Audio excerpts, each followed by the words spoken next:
Bom dia, turma! Como tá a galera aí do terceiro ano? Vamos retomar nossas atividades. A gente encerrou há mais de um mês atrás falando de respiração e fermentação. Hoje a gente vai retomar falando de fotossíntese e quimiossíntese, processos de síntese de matéria orgânica com energia proveniente de luz ou das reações químicas. No caso da fotossíntese, a fonte energética é energia luminosa. Tá? Aqui a gente tem a equação química da fotossíntese, gás carbônico com água, na presença de energia luminosa, formando glicose, oxigênio e água.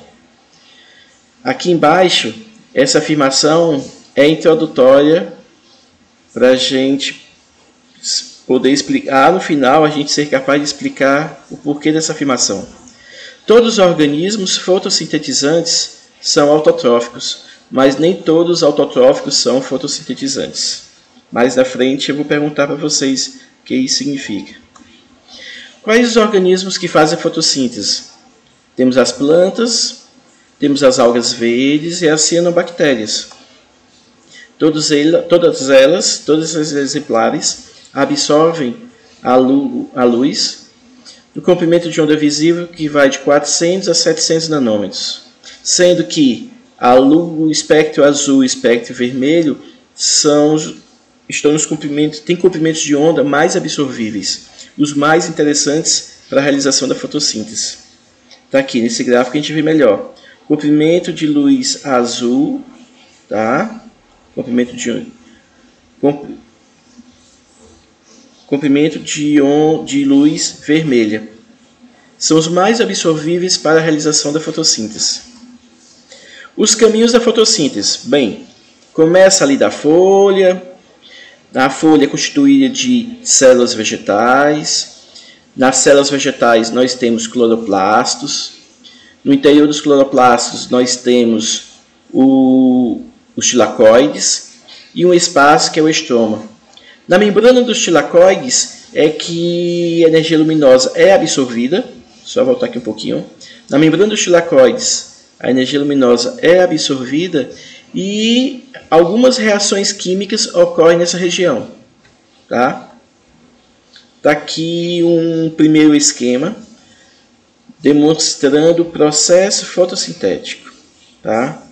Tá aqui o cloroplasto. No interior do cloroplasto, os tilacoides, o espaço entre os tilacoides, o estroma, a energia luminosa chegando aqui na membrana do tilacoide, junto com a água, liberando o oxigênio. Nesse processo aqui também ocorrendo a geração de energia no formato de ATP, formando hidrogênios que vão ser carregados pelos NADs, nas nicotinamidas, adeninas, dinucleotídeos fosfato. E no segundo momento, esses produtos, numa segunda etapa, esses produtos junto com gás carbônico produzindo açúcares.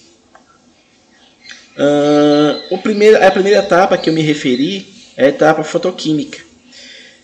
Em algumas situações também chamada de reação de claro. Por quê? Porque ocorre na presença de luz. A segunda, a etapa química, também chamada reação de escuro, porque não ocorre na presença de luz, apesar de ter uma grande dependência dela. Na primeira etapa, necessita de energia luminosa. A segunda não necessita de luz, mas dos produtos formados na primeira etapa, na etapa fotoquímica. A clorofila, na primeira etapa, a clorofila reflete a luz verde e absorve com maior eficiência as luzes azul e vermelha. Esse esquema aqui eu acho bastante didático e ele engloba todos os processos que ocorrem durante a fotossíntese. Digamos que essa figura aqui maior fosse o cloroplasto. Tá? Dentro desse cloroplasto vão ocorrer as duas etapas. A primeira nos tilacoides, onde eles absorvem energia luminosa, absorvem água, é a etapa fotoquímica, e liberam oxigênio. Está aqui os reagentes da primeira etapa e um dos produtos da primeira etapa. Os outros produtos da primeira etapa, da etapa fotoquímica, há a formação de energia na forma de ATP, há a liberação de hidrogênios, que é carregado pelo NADP. Carregado para onde? Carregado para a segunda etapa, que é a etapa química. Na etapa química, que ocorre no estroma, um dos reagentes, vou voltar aqui um pouquinho, um dos reagentes é o gás carbônico. Vou voltar aqui. Um reagente é o gás carbônico, ele participa aqui na segunda etapa, junto com a energia proveniente do ATP, junto com os hidrogênios que vêm da primeira etapa, os produtos serão água e glicose, C6H12O6. Vamos detalhar um pouquinho mais essa etapa fotoquímica, a primeira etapa. O que ocorre na etapa fotoquímica? Ocorrem duas reações químicas importantes. A fotofosforilação da água. Aliás, a fotofosforilação transformando energia, que vai ser acrescentada ao ADP, formando ATP. E a fotólise da água, processo de quebra da molécula da água, na qual vai liberar oxigênio e vai liberar hidrogênios para a segunda etapa. Oxigênio para a atmosfera e hidrogênios para a segunda etapa. Na fotofosforilação vai formar ATP.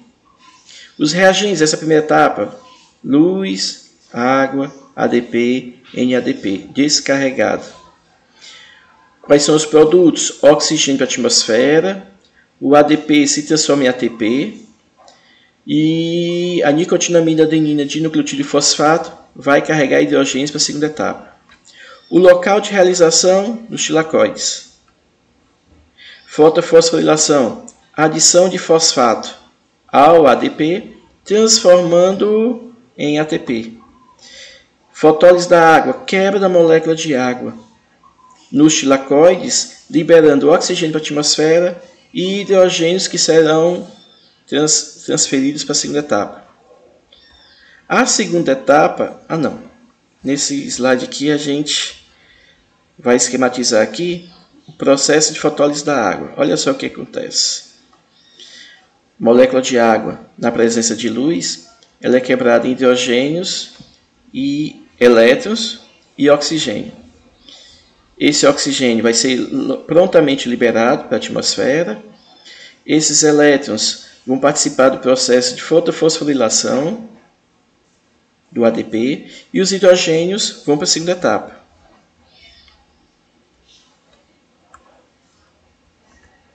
Aqui os hidrogênios são carregados pela nicotinamida e vão para a segunda etapa.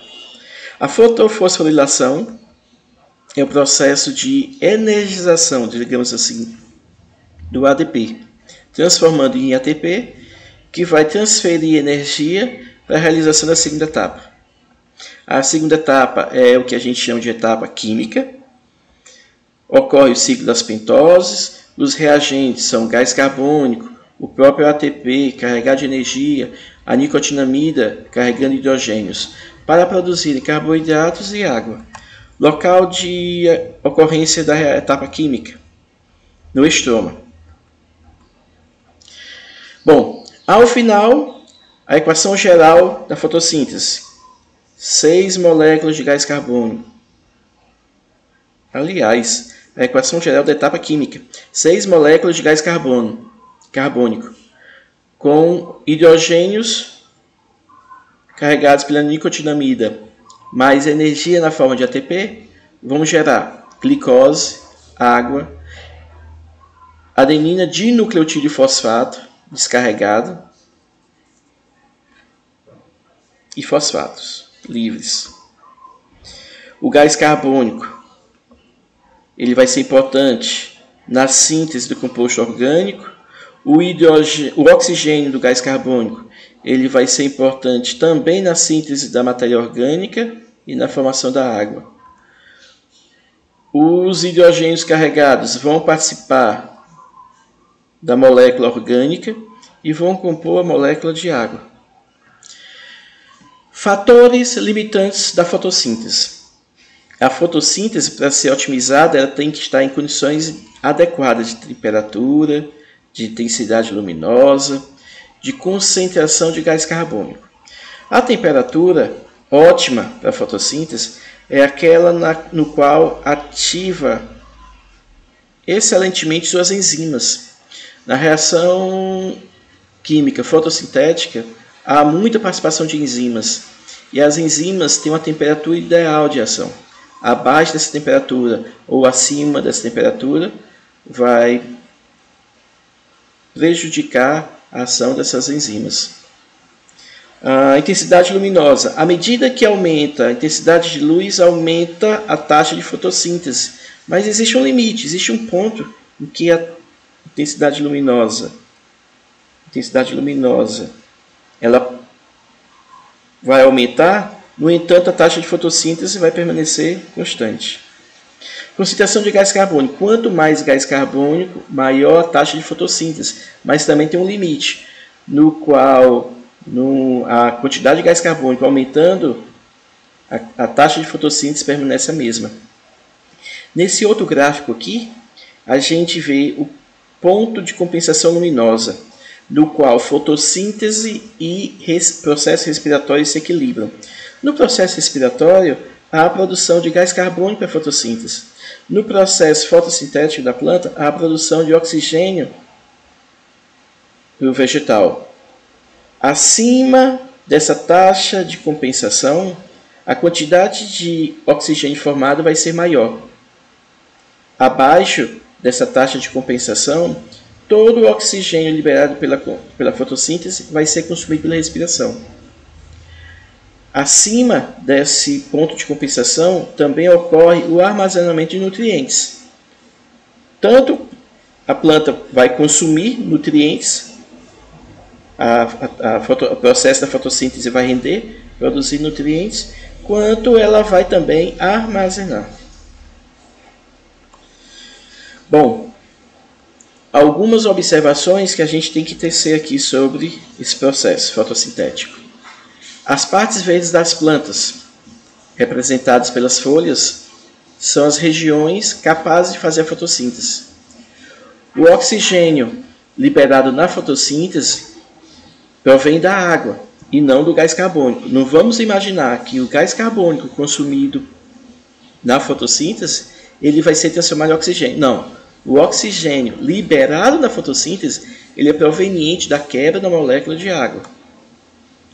O açúcar produzido na fotossíntese ele vai servir para sintetizar outras moléculas orgânicas, ser consumido pelas mitocôndrias e o excedente ficar na reserva, na forma de amido, nas raízes, tubérculos e frutos.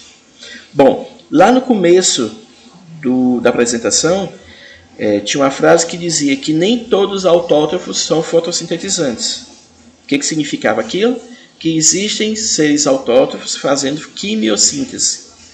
A diferença entre a quimiossíntese e a fotossíntese é que na quimiossíntese a energia não é proveniente da luz.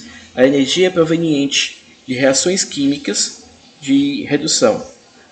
Nós temos aqui algumas bactérias quimiosintetizantes, as ferrobactérias e as nitrobactérias. A energia proveniente da quimiossíntese das ferrobactérias vem da oxidação dos compostos de ferro. E a energia proveniente para a quimiossíntese das nitrobactérias vem da oxidação da amônia ou de nitritos. Alguma dúvida? Eu vou colocar aqui na sequência alguns exercícios para vocês, tá? Vocês podem estar vendo esses exercícios, respondendo, e ao final eu tenho uma proposta de exercícios do livro para vocês. Eu vou encerrar aqui, mas vou continuar à disposição de vocês para alguma dúvida. Vocês podem me passar diretamente no fórum, tá ok?